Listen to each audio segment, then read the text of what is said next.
Auto కార్మికులకు ఉపాధి భక్తుల ఐక్యత ఎక్కడికెక్కడ తరగతి సిద్ధం చేయండి. అందరూ కూడా అన్ని సంఘాలు అన్ని ప్రజా సంఘాలు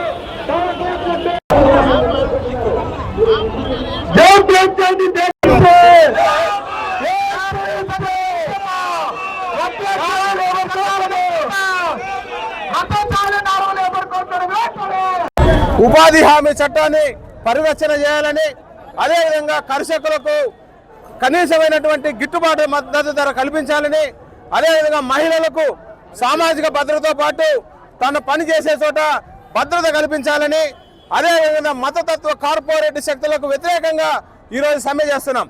ఈ సమ్మె గతంలో ఎప్పుడు లేనంత విధంగా ప్రజలు కార్మికులు స్వచ్ఛందంగా బంద్కు పిలుపుపోయినా బంద్ ప్రభావం కంటే ఎక్కువ ఈరోజు కనబడుతుంది. అంటే రాబో కాలంలో నరేంద్ర మోడీ ప్రభుత్వ విధానాలు ప్రజల్లో తీవ్రంగా చర్చ జరగబోతున్నాయి. ఆ చర్చలో నరేంద్ర మోడీ యొక్క తన విధానాలు మార్చుకోక తప్పదు. ఈరోజు చూస్తున్నాం, రాష్ట్ర బడ్జెట్, కేంద్ర బడ్జెట్ కార్మికులకు ఒక్క నయా పైసా కూడా విధులిచ్చినటువంటి పాపాన పోలేదు. అందుకే ప్రజల్లో ముఖ్యంగా కార్మికులు తన ప్రభుత్వ విధానాలకు వ్యతిరేకంగా తీవ్రంగా అసంతృప్తితో ఉన్నారు. ఆ అసంతృప్తి కారణమే ఈరోజు ఈ సమ్మె సక్సెస్ అయిందని చెప్పి సిఐటిగా మేము భావిస్తున్నాం. ఓకేనా? కేంద్రంలో ఉన్నటువంటి నరేంద్ర మోడీ, రాష్ట్రంలో ఉన్నటువంటి చంద్రబాబు నాయుడు ప్రభుత్వం ఇద్దరూ కలిసి కార్మిక వ్యతిరేక విధానాలు అవలంబిస్తూ ఉన్నారు. పోయిన నవంబర్ 21వ తారీఖు అంటే బీహార్ ఎన్నికలు జరిగినటువంటి మరుసటి వారంలోనే ఈరోజు కేంద్రంలో ఉన్నటువంటి నరేంద్ర మోడీ 29 కార్మిక చట్టాలను రద్దు చేసి 4 లేబర్ కోడ్లు తీసుకురావడం జరిగింది. ఈ ప్రధానంగా ఈ 4 లేబర్ కోడ్లు తీసుకురావడం వల్ల కార్మికులకు కనీసం 8 గంటల పని విధానం పోయింది, కనీస వేతనం పోయింది, కార్మికులు సమ్మె హక్కు చేసే హక్కు పోయింది, కార్మికులు యూనియన్ ఏర్పాటు చేసే హక్కు పోయింది. వీటిని 29 కార్మిక చట్టాలను పునరుద్ధరించాలా, 4 లేబర్ కోడ్లు విత్డ్రా చేసుకోవాలని చెప్పేసి కేంద్రంలో ఉన్నట్టు 10 కార్మిక సంఘాలు దేశవ్యాప్తంగా సమ్మెకు పిలుపునిచ్చినారు.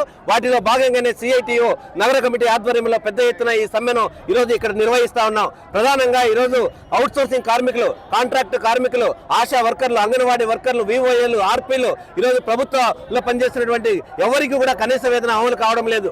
వీళ్ళందరినీ కూడా స్కీమ్ వర్కర్స్ ను, కాంట్రాక్ట్ అవుట్ సోర్సింగ్ వర్కర్స్ ను ప్రభుత్వ ఉద్యోగస్తులుగా గుర్తించాలా, గుర్తించేంత వరకు సమాన పనికి సమాన వేతనం ఇవ్వాలా. అది కూడా చేత కాకపోతే కేంద్ర ప్రభుత్వం కనీస వేతనం 26,000 రూపాయలు ఇవ్వాలని చెప్పేసి, అట్లాగనే ప్రధానంగా పారిశ్రామిక రంగంగా కూడా ఈరోజు ప్రభుత్వ స్థలాలను ఈరోజు కేంద్రంలో ఉన్నటువంటి ప్రభుత్వ ఫ్యాక్టరీలన్నీ ఈరోజు అమ్మే ప్రయత్నం చేస్తుంది. వాటిని విడనాడాలా, ఎల్ఐసిని, బిఎస్ఎన్ఎల్ ను, అట్లాగనే బ్యాంకుల ప్రైవేటీకరణను విడనాడాలని చెప్పేసి కేంద్రంలో ఉన్నటువంటి నరేంద్ర మోడీ, రాష్ట్రంలో ఉన్నటువంటి చంద్రబాబు నాయుడు ప్రభుత్వాన్ని దిగేంత వరకు ఈ పోరాటం కొనసాగిస్తామని చెప్పేసి చంద్రబాబు నాయుడు 8 గంటల పని విధానాన్ని రద్దు చేసి పోయిన అసెంబ్లీ సమావేశాల్లో 10 గంటలు కాదు 12 గంటలైనా పని చేయించుకోవచ్చు, మహిళలు అర్ధరాత్రి వరకు కూడా నైట్ షిఫ్ట్ లో పని చేయించుకోవచ్చు అని చెప్పేసి పోయిన అసెంబ్లీ సమావేశాల్లో బిల్లు పెట్టారు. వాటిని వెంటనే ఈ సమావేశాల్లో ఉపసంహరించి కార్మిక హక్కులు కాపాడాలని చెప్పేసి సిఐటిగా ఈ సందర్భంగా కేంద్ర రాష్ట్ర ప్రభుత్వాన్ని డిమాండ్ చేస్తా ఉన్నాం.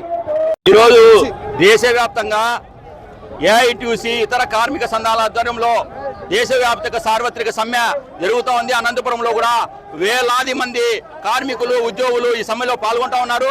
మరి నరేంద్ర మోడీ నీ విధానాలకు వ్యతిరేకంగా దేశంలో 60 కోట్ల మంది పైచిలకు ఉద్యోగ కార్మికులు సమ్మెలో పాల్గొంటా ఉన్నారు.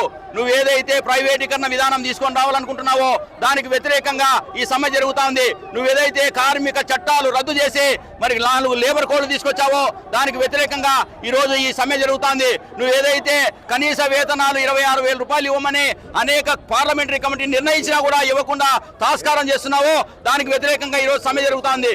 ఏదైతే పని గంటల విధానం మేడే స్ఫూర్తిగా పని గంటల విధానాన్ని సాధించుకున్నటువంటి కార్మిక విధానానికి వ్యతిరేకంగా ఈ రోజు 10 గంటల పని విధానం, 12 గంటల పని విధానం తీసుకొని రావడానికి ప్రయత్నం చేస్తున్నావు. దానికి వ్యతిరేకంగా సమ్మె సాగుతోంది. అదేవిధంగా ప్రభుత్వ రంగ సంస్థలన్నీ కూడా ప్రైవేట్ పరం చేసి అంబానీ, అదానీలకు గుత్తపెట్టు వాళ్ళకి ఇవ్వడానికి ప్రయత్నం చేస్తున్నావు. దానికి వ్యతిరేకంగా ఈ రోజు సమ్మె జరుగుతోంది.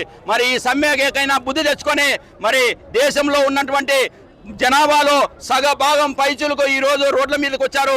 ఒక్కసారి ఆలోచించు నరేంద్ర మోడీ, అదేవిధంగా రాష్ట్రంలో ఉన్న చంద్రబాబు నాయుడు గారి ప్రభుత్వం, మీరు కూడా ఆలోచించండి. కేంద్ర ప్రభుత్వం ఇచ్చినటువంటి ఒక సూచన మేరకు ఈ రోజు 8 గంటల పని విధానాన్ని 10 గంటలు చేస్తూ జీవో ఇష్యూ చేసినటువంటి ఒకే ఒక రాష్ట్ర ప్రభుత్వం మరి కూటమి ప్రభుత్వం. సిగ్గుందా చంద్రబాబు నాయుడు? నువ్వు మరి లౌకికవాదినని, ప్రజలకు అనుకూలమైన వాదినని చెప్తున్నావు. మేము చెప్తా ఉన్నావు, నువ్వు చేస్తున్నటువంటి విధానాలు కూడా మరి తానా అంటే తందానా అంటున్నావు నరేంద్ర మోడీకి. దానికి వ్యతిరేకంగా పెద్ద ఎత్తున ఆందోళన నిర్వహిస్తున్నాం. మరి మీరు దిగి రావాలి, వెంటనే 8 గంటల పని విధానాన్ని పునరుద్ధరించాలి, కార్మిక చట్టాలను పునరుద్ధరించాలి. మరి ప్రభుత్వ రంగ సంస్థల్లో ఉన్నటువంటి ఏదైతే ప్రైవేటీకరణ ఉందో దాన్ని వెనక్కి తీసుకోవాలి. విశాఖ ఉక్కుని ప్రభుత్వమే నడపాలని చెప్పి సందర్భంగా హెచ్చరిస్తాను. లేకపోతే మరి నరేంద్ర మోడీ ప్రభుత్వానికి, కూటమి ప్రభుత్వానికి మరి ప్రజల చేతుల్లో ఓటమి తప్పదని చెప్పి సందర్భంగా హెచ్చరిస్తా ఉన్నాం.